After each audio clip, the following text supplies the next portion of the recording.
Déjeme hacer un breve resumen de lo que hemos estado viendo, hermano, porque realmente yo lo que traigo es un resumen práctico de lo que hemos estado predicando. Y hace como 3 semanas, que fue cumpleaños de mi esposa y no estuvimos por acá, el hermano Eliel nos hablaba de la oración, hermano, ¿se acuerda? Y nos hablaban del Padre Nuestro y más o menos nos lo aplicaban cómo realmente funciona la oración, hermano, ¿se acuerda? Y entonces el pastor hablaba y nos decía que es importante conocer la voluntad de Dios cuando vamos a orar. Porque si no conocemos la voluntad de Dios, podemos confundirnos y orar desde nuestros sentimientos, desde nuestras emociones, desde nuestro problema, y así no es como se ora, ¿se acuerda? ¿Se acuerda? Bueno, por ahí uno que otro se acordó, pero los que no, más o menos les voy diciendo, hermano. Y luego también, nos hacían énfasis en la voluntad de Dios, hermano, que tenemos que conocer la voluntad de Dios. Y cómo el Espíritu Santo viene y nos la revela. Y luego ahí tiene que haber gente que la tome y la haga suya, la ore, hermanos, porque tenemos que orar por la que se haga su voluntad, ¿sí o no? Y Laura nos hablaba también un poco del orgullo y de postrarnos delante de Dios. Y cómo muchas veces el orgullo no nos deja, hermanos, ni postrarnos, y nos roba tantas bendiciones y nos roba tantas cosas que pudiéramos obtener en la oración, pero el orgullo ahí está y no nos deja. Y a veces ese orgullo ya no nos deja ni postrarnos delante de Dios, y hace 2 semanas nos postrábamos delante de Dios, ¿se acuerda? Y hace 8 días el hermano nos hablaba de a veces tenemos algunos detalles con la dirección de Dios. Y se fija cómo hay una conexión con las demás, porque hasta nos puso el ejemplo de cómo a veces el papá va manejando y el hijo, papá, ya vamos a llegar, ¿se acuerda? ¿Sí se acuerda? Ay, qué buena memoria tiene, hermano. Yo tuve que repasarlo para contárselo hoy, pero qué bueno que usted sí se acuerda, porque todo eso, hermano, es un solo mensaje que Dios nos ha estado dando de la oración. Así como un tiempo Dios estuvo trabajando con nosotros y nos metió a ayunar, ¿se acuerda cómo hemos estado ayunando un tiempo? Hasta que nos gustó el ayuno, hermano, hasta que a los hermanos que no les gustaba la verdura, les gustó la verdura, hasta que usted se acostumbró a ayunar, bueno, espero que así sea, y ya no puede dejar una semana de hasta entonces el Señor ya pasó otro tema, hermano. ¿Y sabe algo? Hasta que no se agarre el tema de la oración como lo tiene que agarrar, hasta que usted no se levante y así como va al baño y como se lava los dientes y como come y toma agua, así sienta la necesidad de orar, hasta entonces el Señor va a soltar a esta iglesia, porque necesitamos entrar en el tema de la oración con ganas, hermano. ¿Lo cree? Yo quiero que me acompañe a un pasaje que Dios me dio el día de ayer en Ezequiel 37. Lo vamos a ir siguiendo desde el 1. Porque todo esto que hemos estado hablando, de despojarnos de nosotros, de despojarnos del orgullo, de buscar la voluntad de Dios, aquí se ejemplifica muy bien. Porque yo sigo con el mismo tema, hermano. Y cuando le decía que traigo una palabra, ahorita se la voy a dar. Este es el profeta Ezequiel. Como contexto, hermano, el pueblo de Israel, cuando estaba dividido, los 2 ya fueron cautivos. Se los llevaron esclavos, hermano. Y entonces, había habido un tiempo en el que Dios les dio como que chance de que se pusieran al corriente, de que se pidieran perdón, y llegó un punto en el que de plano no. Y entonces así como las promesas de Dios se cumplen para bien, pues también se les cumplieran las cosas que no eran para bien si ellos desobedecían, hermano. Y todavía narran los profetas que había profetas, entre comillas, que se atrevían a levantar la voz y decir, no, nos va a ir bien. Y luego mandaba el profeta a decirles, ¿y ustedes quién les dijo si ya les dije que les va a ir mal? Y se van a cumplir los castigos, y se cumplieron, hermano. Pero luego entonces ya viene un momento en el que entonces es en el que estamos aquí. Y el profeta Ezequías narra y dice, la mano de Jehová vino sobre mí y me llevó en el espíritu de Jehová y me puso en medio de un valle que estaba lleno de huesos. Siguiente. Nos vamos a ir siguiendo hasta lo que yo te diga. Y me hizo pasar cerca de ellos por todo alrededor. Y aquí que eran muchísimos sobre la faz del campo, y por cierto secos en gran manera. Y me dijo, hijo de hombre, ¿vivirán estos huesos? Y dije, Señor Jehová, tú lo sabes. 4. Me dijo entonces, ¿qué dijo?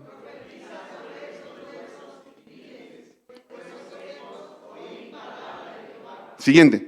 Así ha dicho Jehová el Señor a estos huesos, he aquí, yo hago entrar espíritu en vosotros y viviréis. Siguiente. Y pondré tendones sobre vosotros y haré subir sobre vosotros carne y os cubriré de piel y pondré en vosotros espíritu y viviréis y sabréis que yo soy Jehová. ¿Esto quién lo dijo?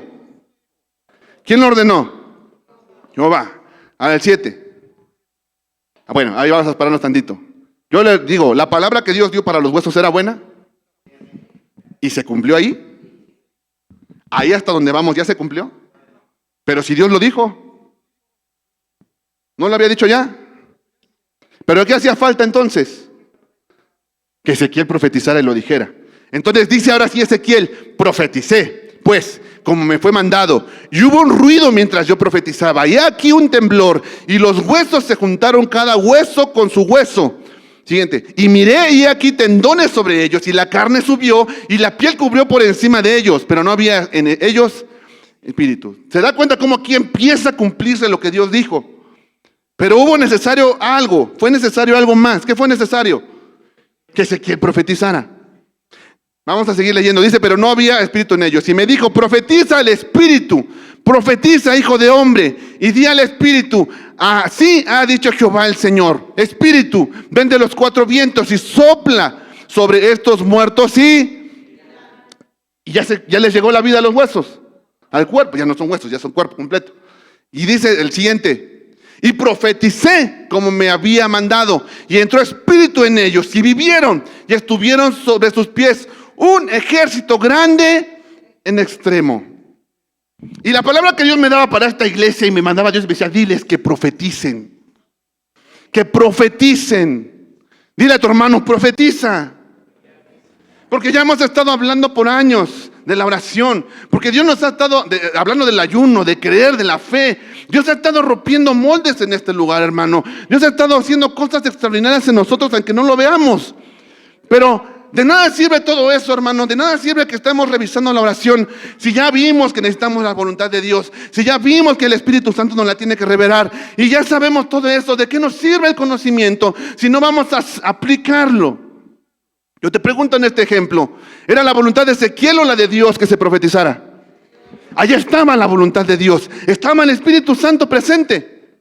Como nos lo enseñaron, ahí estaba también el Espíritu Santo, pero era necesario que Ezequiel, la instrucción para Ezequiel fue profetiza. Porque mientras no profetices, los huesos no van a vivir. Bueno, no lo dije, pero se entiende.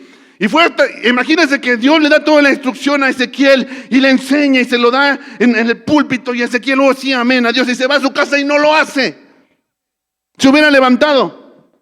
Porque toda esta representación, después de leer en tu casa, dice Dios, así voy a regresar la vida a Israel. Pero es necesario que profetices.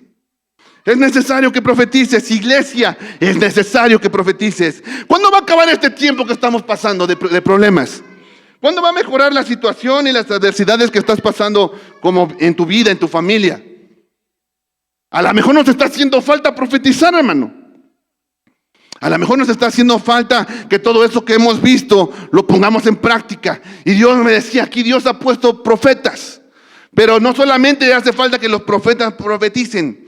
Hace falta que los padres profeticen sobre su casa, sobre sus hijos. ¿Te acuerdas que Jacob, Israel, cuando ya cambió el nombre, cuando iba a morir, profetizó sobre sus hijos? ¿Y no te gustaría a ti que a tus hijos le vaya bien? ¿No te gustaría a ti conocer la voluntad de Dios y profetizarla sobre tus hijos? A veces le decimos, ay Dios, que se haga tu voluntad. Bien, pero si mejor le pedimos que nos la revele y la profetizamos. Hace falta que profetices, iglesia. Hace falta que los líderes profeticen sobre sus grupos y se paren sobre ellos y no solamente los pongamos a ensayar, me incluyo, sino que también profeticemos sobre ellos y declaremos que las barreras se van a caer y demonios van a huir mientras las niñas danzan, mientras los músicos tocan, que va a haber movimiento del Espíritu Santo. Hace falta que profeticemos que mientras la alabanza va a haber sanidades y milagros y derramamiento del Espíritu Santo. ¿Cuánto creen que todo esto puede pasar? ¿Cuántos crees que aquí los enfermos se van a ir sanos? Que los ciegos van a abrir los ojos, que los que venían con problemas se van a ir libres? ¿Lo crees? Pues profetízalo, decláralo, abre la boca.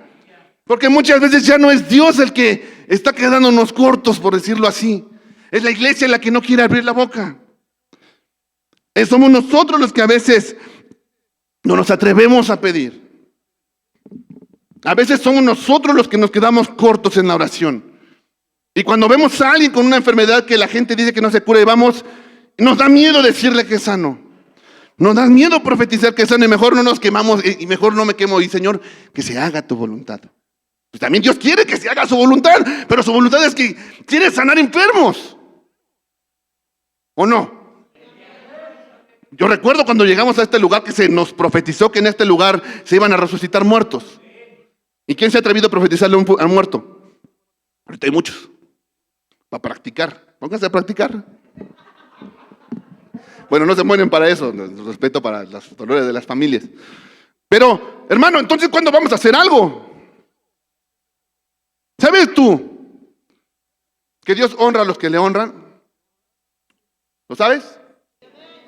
¿Y sabes tú que en la forma o lo que lo pides a Dios, puede honrarlo o deshonrarlo? Narra la Biblia dos historias que a mí es de los versículos, de los pasajes que más atesorados tengo en el corazón, que más se me quedó impregnado. Cuando un centurión pide a Dios por su siervo y le dice: Señor, no soy digno que entres a casa. Solamente di la palabra y van a cumplirse las cosas, porque yo también soy un hombre en autoridad. Y con que yo diga algo se cumple, y con que tú lo digas se cumple. Y las palabras que me asombran son que Jesús quedó asombrado de la fe de él. Asombrado de la fe de él. Yo te pregunto, ese asombro que él sentía, ¿lo habrá honrado? ¿Se habrá sentido como Dios enaltecido por la fe de ese hombre? ¿Se habrá impresionado y habrá quedado satisfecho de que un hombre se haya atrevido a tener esa fe? Y dijo: wow, ni aún en todo Israel he encontrado tal fe. ¿Sí o no? Pero una vez regresó a su tierra, y la Biblia dice que quiso hacer milagros y no pudo por la incredulidad de su gente.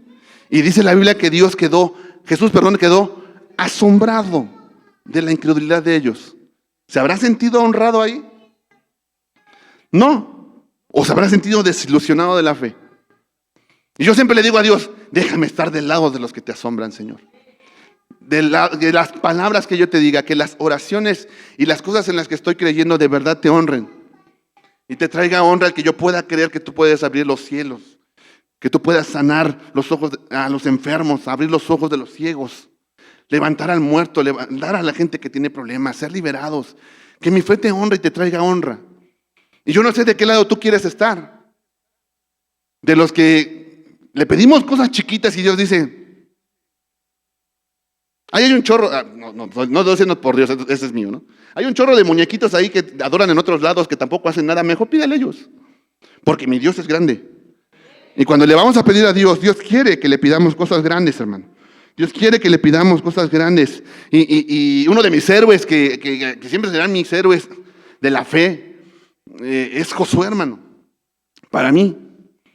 Porque cuando él conoció la voluntad de Dios, que era que ya metiera a su pueblo a la tierra prometida y que tenían que sacar a las naciones y conquistarlas, cuando después de derrotar allí, hizo alianza con otro pueblo, con Gabaón, y se juntaron 5 reyes para derrotar a Gabaón, y él sale a la batalla. Él no sale con el miedo de: ay Dios, son 5. Mi Dios, pues voy a la batalla y pues que se haga tu voluntad, Dios. O sea, Dios quiere regresemos la mayoría. Imagínense si en ese momento Josué sale con una fe similar a la nuestra. Póngale su nombre, no le pide la fe de nadie más. Porque Josué sale convencido de que ni 5 ejércitos pueden con Dios. Y salió a la batalla y los derrotó. Y cuando iban huyendo y veía que caía la tarde y que ya iban a perder, él sabía que la voluntad de Dios era derrotarlos, ¿sí o no? Y entonces hace una oración y le dice al sol.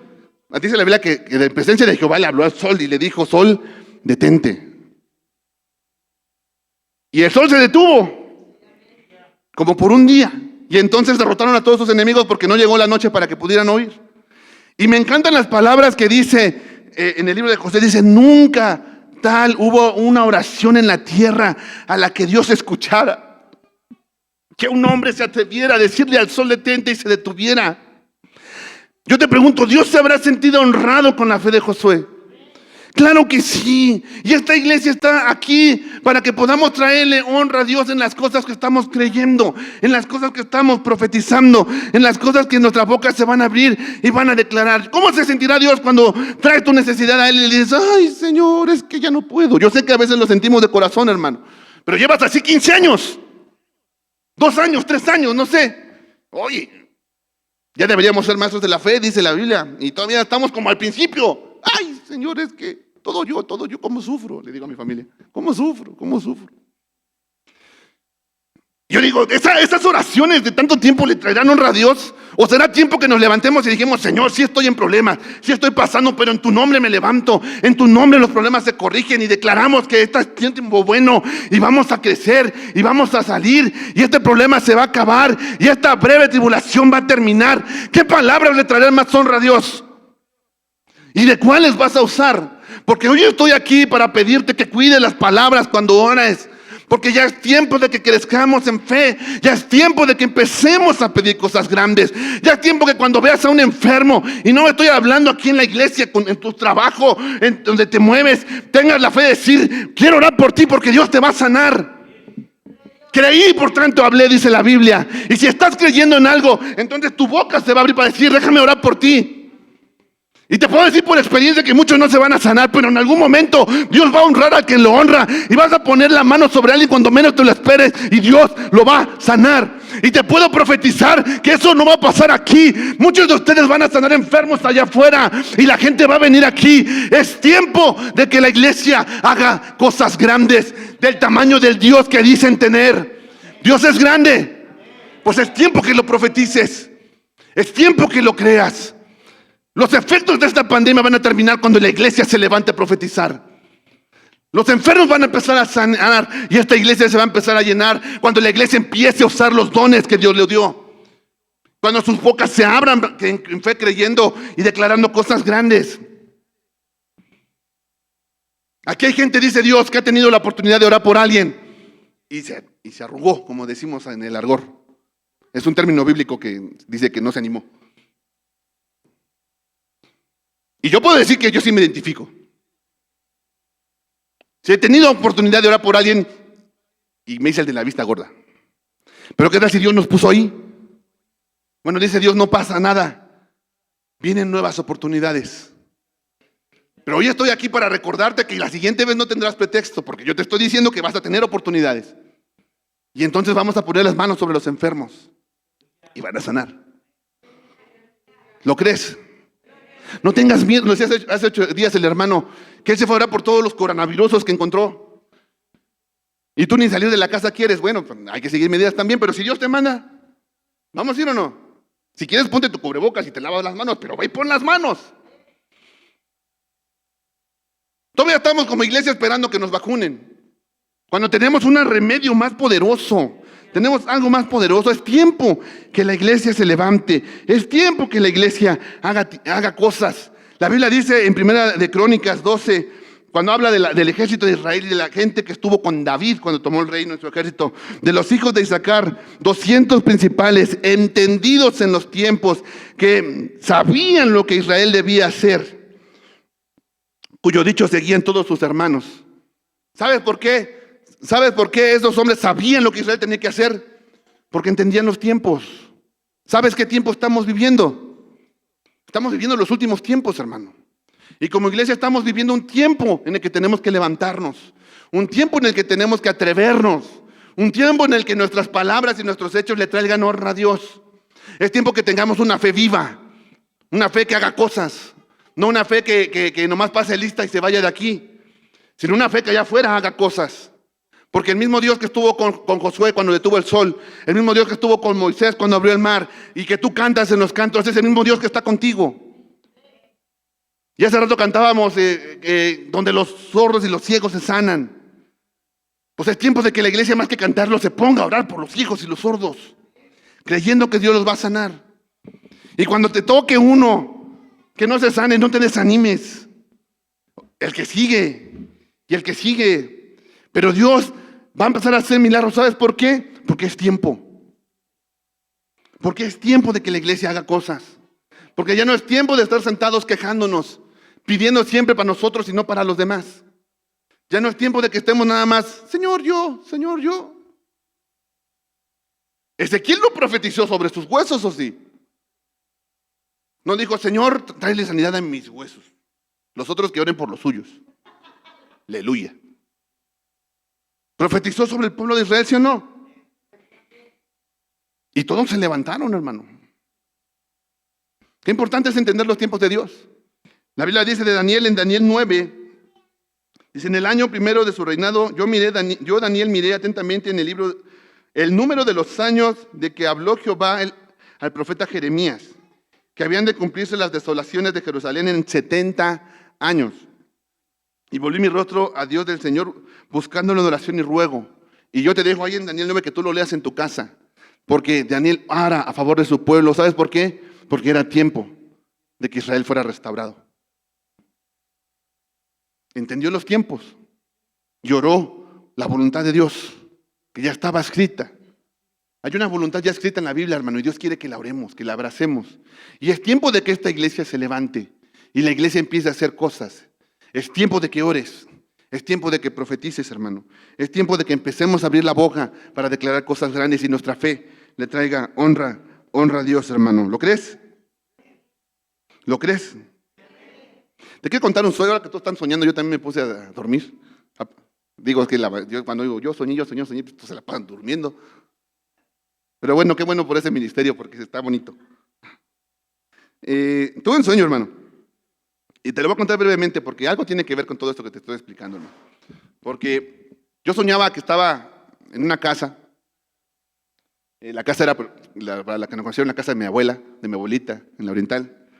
Y yo estaba seguro, hermano, yo sabía que venían a atacarnos. Y sabía que nos iban a atacar a todas las casas.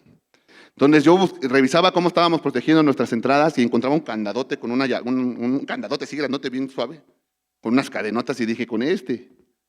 Pero yo sabía algo, que ese candado no era para mí, era para de la casa de enfrente, para los que conocen a mi familia, de la casa de mi tía Rosa. O sea, esa está como enfrente, como 3 lotes a la izquierda. Dije, no, esa es para ellos, no es para mí. Y dije, se las voy a llevar antes de que lleguen los enemigos, porque si los atacan, con este se protegen, hermano. Si salía, ¿y qué crees? Que ya estaban los enemigos, hermano. Y venían con máquinas de ataque, con máquinas de asedio, para los que conocen un poco de herramientas viejas o de armas de guerra anterior. Eran armas de asedio, enemigos, camiones, por decirlo de una forma, armas de destrucción masiva, bueno, camiones de destrucción de edificios.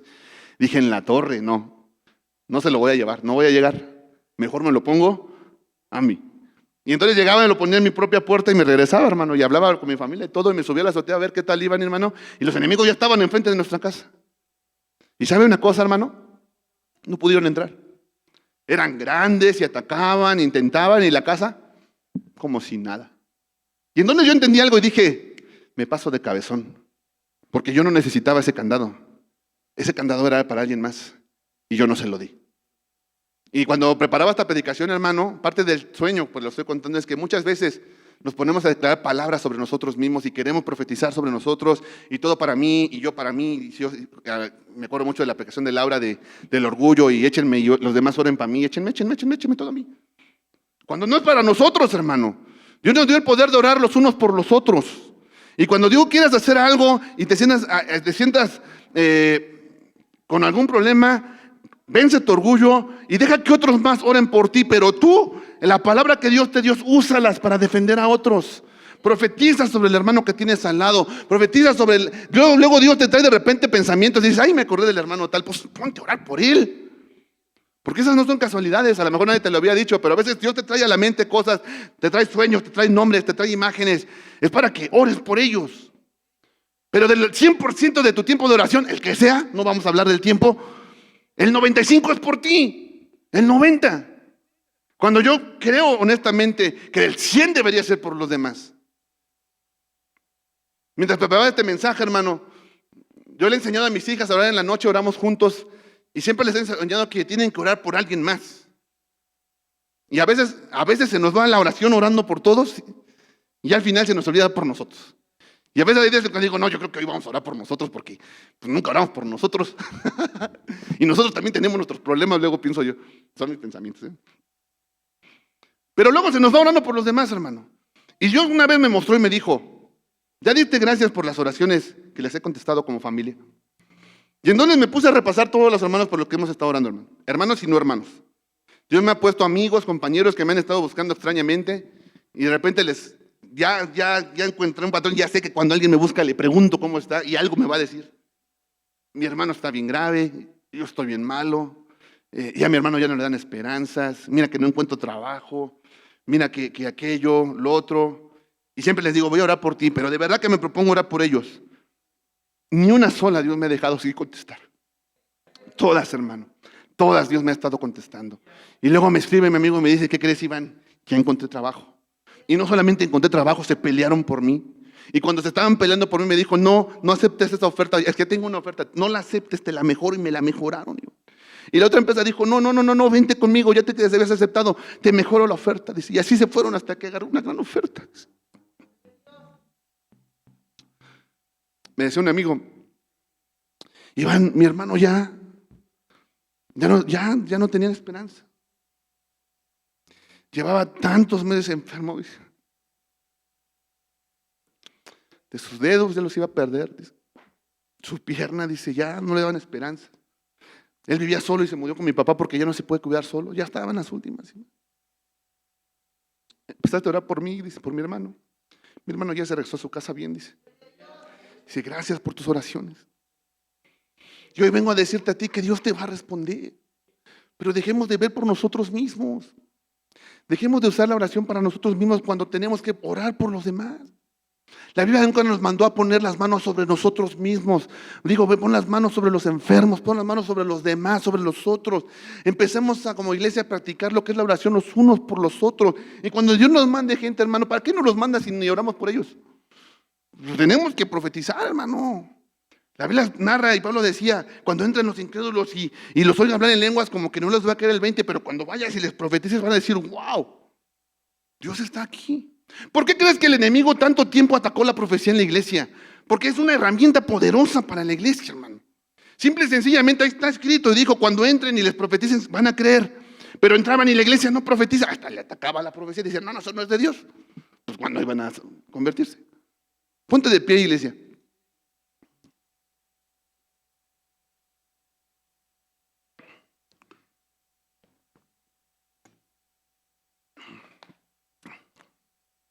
Y la palabra que yo venía a decirte, que quiero que te la lleves bien clara, es profetiza. ¿Cuál es? ¿Cuál es? Dile a tu hermano de la derecha. Bueno, ahí pónganse de acuerdo porque ya vi que... Ahora dile al otro.